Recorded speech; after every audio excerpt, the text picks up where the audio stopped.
சக்திவேலும் முத்துவேலும் வீட்டுக்கு போன உடனேயே, ஆத்தா எல்லாத்துக்கும் காரணம் நீதான், மக பேரன்னு கொஞ்சிட்டு இருந்த, அங்க போய் சாப்பிடணும் அப்படின்னு பெரிய விருந்து போய் அசிங்கப்பட்டு வந்ததுதான் மிச்சம் அப்படின்னு சக்திவேல் கத்திக்கிட்டு இருக்கும் போது ஓங்கி ஒரு அறை விடுறாங்க அப்பத்தா. டேய் என்ன காரியம்டா பண்ணிட்டு வந்துட்ட? ஆத்தா என்ன ஆத்தா நீ என்னவே அறையிற அப்படின்னு சக்திவேல் கேக்குறாரு. முத்துவேலும், ஆத்தா நீங்க எதுக்கு தம்பி அரைஞ்சீங்க? சக்தி இப்ப என்ன தப்பா கேட்டுட்டான்? டேய் முத்துவேலு, அவன் தான் புத்தி இல்லாம கேக்குறான்னா உனக்காவது புத்தி இருக்க வேண்டாம்? டேய் ஒரு பொம்பளை பிள்ளை ஒருத்தனை நம்பி ஓடி போயிட்டாடா, அவன் தன்னை காப்பாத்துவேன் நம்பி தானே ஓடி போயிருக்கா. அவன் பணம் பெருசு நகை பெருசுன்னு நகையெல்லாம் எடுத்துக்கிட்டு புள்ளைய அதே இடத்துல விட்டுட்டு எங்கிட்டோ ஓடி போயிட்டானா. புள்ள வீட்டு பக்கம் தலை வச்சு படுக்க மாட்டேன், செத்து போனாலும் போவேன், ஆனா எங்க அப்பா வீட்டுக்கு போக மாட்டேன், என் மூஞ்சிய கொண்டு போய் அங்க எப்படி காட்டுவேன்னு பரிதவிச்சு நின்னு இருக்கா. நல்ல வேலை கோமதி அந்த இடத்துல இருந்தா. புள்ள இன்னும் கொஞ்சம் புத்தி மாறி போய் செத்து போறேன்னு அந்த கடல்ல விழுந்திருந்தான்னா நீ என்னத்தடா பாத்திருப்ப? எந்த மானத்தை கட்டி காப்பாத்திருப்ப? மானம் போச்சு, பெரிய பணக்கார வீட்டுல கட்டி கொடுத்திருப்பேன்னு சக்தி பேச பேச நீ அப்படியே கேட்டுட்டு உருன்னு உட்கார்ந்துட்டு இருக்க. சக்தி பேசினது தப்புன்னு நீ தட்டி கேட்டிருக்கணும் அப்படின்னு அப்பத்தா கத்துறாங்க. முத்துவேல் உடனே, என்ன ஆத்தா தம்பி கேட்டதுல என்ன தப்பு இருக்கு? சக்தி கேட்டது எல்லாமே கரெக்ட் தான். பொம்பளை பிள்ளைய கூட்டிட்டு போனவன் விட்டுட்டு போயிட்டான்ல, பிள்ளை அங்க நின்னால கூட்டிட்டு வந்து ஏன் வீட்டுல விட்டுருக்கது? கோமதியோ இல்ல அந்த பய கதிரோ அதத்தானே செஞ்சிருக்கணும். இவன் யாரு கல்யாணம் பண்ணி வைக்கிறதுக்கு அப்படின்னு சொல்லி முத்துவேல் கேட்கும்போது, டேய் டேய் கொஞ்சம் கூட உங்களுக்கு புத்தியே இல்லடா. பொம்பளை பிள்ளை ஒருத்தனை நம்பி ஓடி போயிட்டான்னா உனக்கு போறது மானம் மரியாதைனா பொம்பளை பிள்ளைக்கு மட்டும் என்னடா இருக்கு? அவளுக்கும் தான் மான மரியாதை போகுது. கோமதி சரியா யோசிச்சிருக்கான். அந்த பிள்ளை எவனையோ நம்பி ஓடி போயிடுச்சு, விட்டுட்டு போயிட்டான். பொம்பளை பிள்ளைய கூட்டியாந்து விட்டுட்டேனா கூட்டிக்கிட்டு போனவன் அந்த பிள்ளையோட நகையை மட்டும் எடுத்துட்டு போனானா இல்ல அவளோட மான மரியாதையை எடுத்துட்டு போனா கற்பையும் எடுத்துட்டு போனான்னு ஊர்ச்சனா வாயில வச்சு பேசாதாடா.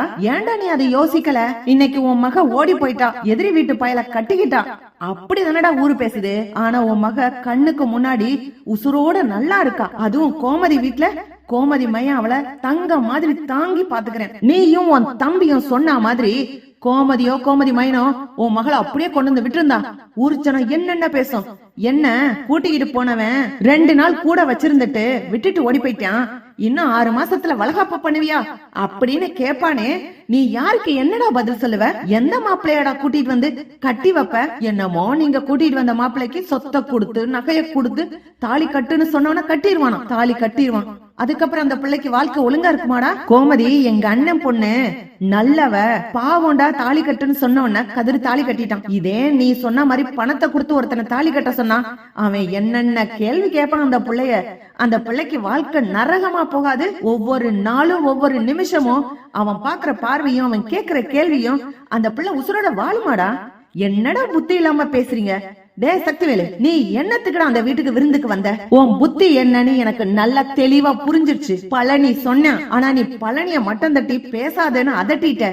ஆனா எனக்கு உன் புத்தி என்னன்னு புரிஞ்சிருச்சுடா. முத்துவேலு மகளோட சேர்ந்து ஒட்டிடுவேன், அப்புறம் இந்த சொத்துல பாதி மகளுக்கு கொடுத்துருவேன்னு நினைச்சுத்தானே அந்த உறவை அப்படியே கட் பண்ணி விடணும்னு நீ இல்லாத பொல்லாதெல்லாம் பேசி ஒண்ணுமில்லாத விஷயத்த பெருசா பூதாகாரமா ஊதி பெருசாக்கி சண்டைன்னு போட்டுட்டு வந்துட்ட.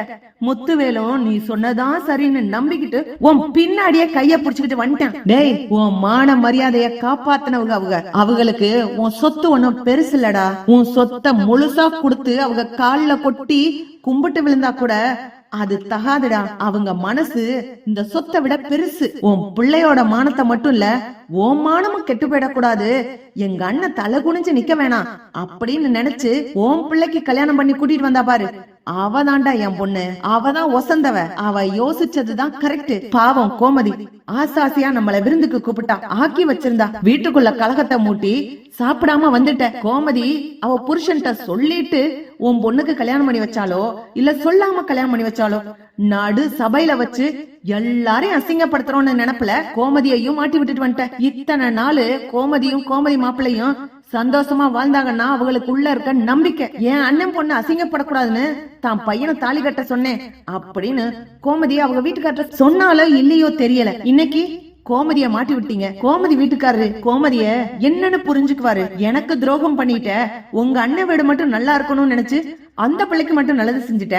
என் மயனை எதுக்கு இப்படி தாலி கட்ட சொன்ன? வேற எவனையோ நம்பி ஓடி வந்த பொண்ணுக்கு எதுக்கு என் மயன் தாலி கட்டணும் அப்படின்னு கேட்டாருன்னா உன் பிள்ளை வாழ்க்கை என்னடா ஆகும்? ஏண்டா நீயும் அவன் பேச்ச கேட்டுக்கிட்டு சாப்பிடாம வந்துட்ட? ஏண்டா 2 வயல்களுக்கும் புத்தியே இல்லையாடா? அங்க வாழ்றது உங்க வீட்டு பிள்ளைய தான்டா. உன் தங்கச்சி விருப்பப்பட்டவனை கட்டிக்கிட்டு வீட்டை விட்டு வெளில போனான். அத பெரிய மான பிரச்சனையா இன்ன வரைக்கும் வைராக்கியமா புடிச்சுக்கிட்டு அவங்களை எதிரியா நினைச்சு துன்பப்படுத்திக்கிட்டு இருக்கிய. அந்த துன்பத்தை துடைக்கிறதுக்காக உனக்கு ஒரு உதவி பண்ணணும்னு கோமதி யோசிச்சு செஞ்சிருக்கா. உண்மையிலே நீயோ இல்ல உன் பொண்டாட்டியோ இல்ல உன் தம்பி பொண்டாட்டியோ இது மாதிரி யோசிச்சு பாண்டியன் வீட்டுக்கு ஏதாவது நல்லது செஞ்சிருவீங்களா? இன்னைக்கு கூட நான் கேட்டதுக்காக போலீஸ் ஸ்டேஷனுக்கு போய் கோமதி வீட்டுக்கு சார்பா நீங்க பேசிட்டீங்க. ஏன் முத்துவேலு, நான் கேக்குறேன், நீ என்னைக்காச்சும் உன் பொண்டாட்டி வடிவையோ இல்ல மாரியையோ பேசுறதுக்கு அனுமதிச்சிருக்கீங்களா? ஆனா ராஜி வேற யாரையோ நம்பி ஓடி போன பொண்ணா இருந்தா கூட தாலி கட்டணும்னு ஒரே காரணத்துக்காக அந்த கதிர்பைய ராஜிய அந்த அளவுக்கு அக்கறையா பாத்துக்கிறேன். அந்த புள்ளைய போலீஸ்ல சேர்த்து விடணும்ன்றதுக்காக வீட்டுல இருக்க அத்தனை பேரையும் எதிர்த்து மெட்ராஸ் வரைக்கும் கூட்டிட்டு போயிருக்கேன். தேனா கிரவுண்டுக்கு போய் பயிற்சி வேற குடுக்கறானா. எல்லாம் ராஜி என்கிட்ட சொல்லி இருக்கு. என்னைக்குமே அவன் அவளை வேத்து மனுஷியாவோ இல்ல எதிரி வீட்டுக்காரக்க பொண்ணாவோ, ஏன் வேற யாரையோ காதலிச்ச பிள்ளைதானே, நான் உனக்கு சும்மா தானே தாலி கட்டினேன் அப்படின்னு வெறுப்பாவோ நடந்துகிட்டதுல அக்கறையாவும் அன்பாவும் பாத்துக்கிறேன். நீங்க என்னைக்காவது அக்கறையா அன்பா பாத்திருக்கீங்களா? அந்த பயலை எத்தனை தடவை போட்டு அடிச்சிருக்கீங்க.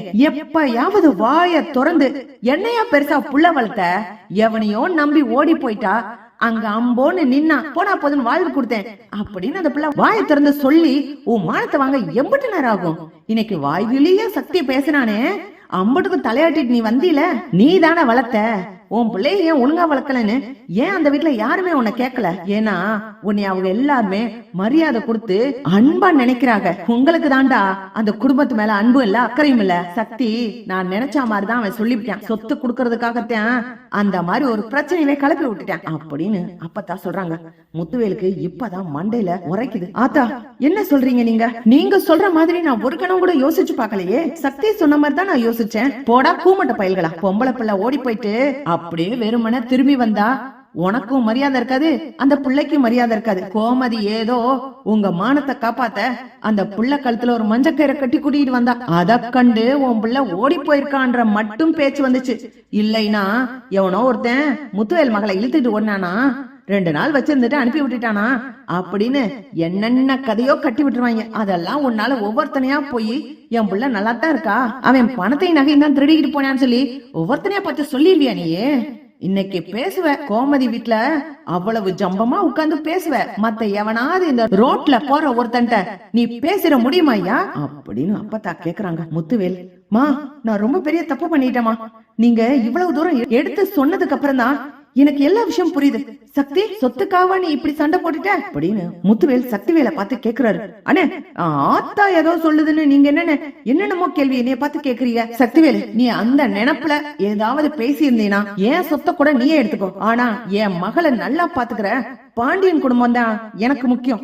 நான் போய் பாண்டியன் வீட்டுல மன்னிப்பு கேட்டுட்டு வரேன் அப்படின்னு முத்துவேல் வேகமா கிளம்புறாரு. வடிவும் எங்க நானும் வரேங்க அப்படின்னு வடிவும் போறாங்க. சக்திவேல், அண்ணே நீங்க அதெல்லாம் போக வேணாம், அவன் கிடக்குறான் மளிகை கிடக்காரன், அவன்கிட்ட போய் நீங்க மன்னிப்பு கேட்கறதா அப்படின்னு பேசும்போது, டே சக்திவேலு சும்மா இரு, அவன் மளிகை கடை வச்சிருந்தாலும் பிள்ளையும் பொண்டாட்டியும் ஒழுக்கமா வச்சிருக்கான். அந்த பய ஆத்தா சொன்ன மாதிரி என்ன பார்த்து ஒரு தடவை கூட அவமானப்படுத்தி ஒரு பார்வை கூட பார்த்ததில்ல அப்படின்னு முத்துவேல் வேகமா போய் பாண்டியன் வீட்டு வாசல்ல போய் நிக்கிறாரு. அம்மா ராஜி, கதிரு அப்படின்னு கூப்பிடும் போது வீட்டுல இருக்க எல்லாரும் ஓடி வராங்க. பாண்டியனும் வராரு. முத்துவேல் வேகமா போய் பாண்டியன் கைய பிடிச்சு, என்ன மன்னிச்சிருங்க, நான் என் தம்பி பேச்ச கேட்டுட்டு அமைதியா இருந்தது ரொம்ப பெரிய தப்பு. எங்க அம்மா தான் இப்ப எனக்கு புத்திமதி சொன்னாங்க. கோமதி என் மகளோட மானத்தை காப்பாத்துறதுக்காக தம் பையனுக்கு கல்யாணம் பண்ணி வச்சது ரொம்ப சரிதான். அதுக்கு நான் உங்ககிட்ட தான் நன்றி சொல்லணும். நீங்க கோமதிக்கு அந்த அளவுக்கு துணிச்சலையும் தைரியத்தையும் கொடுத்திருக்கீங்க. கோமதி என்ன செஞ்சாலும் நீங்க ஏத்துக்குருவீங்கன்ற தைரியம் கோமதிக்கு கொடுத்திருக்கீங்க. அதனால்தான் கோமதி இப்படி பண்ணிருக்கு. உங்களுக்கு தான் நன்றி சொல்லணும்னு பாண்டியனோட கைய பிடிச்சு முத்துவேலு நன்றி சொல்றாரு. எப்படி போனா நல்லா இருக்கும் பார்க்கலாம் ஃப்ரெண்ட்ஸ். லைக் பண்ணுங்க, ஷேர் பண்ணுங்க, கமெண்ட் பண்ணுங்க. Thank you friends.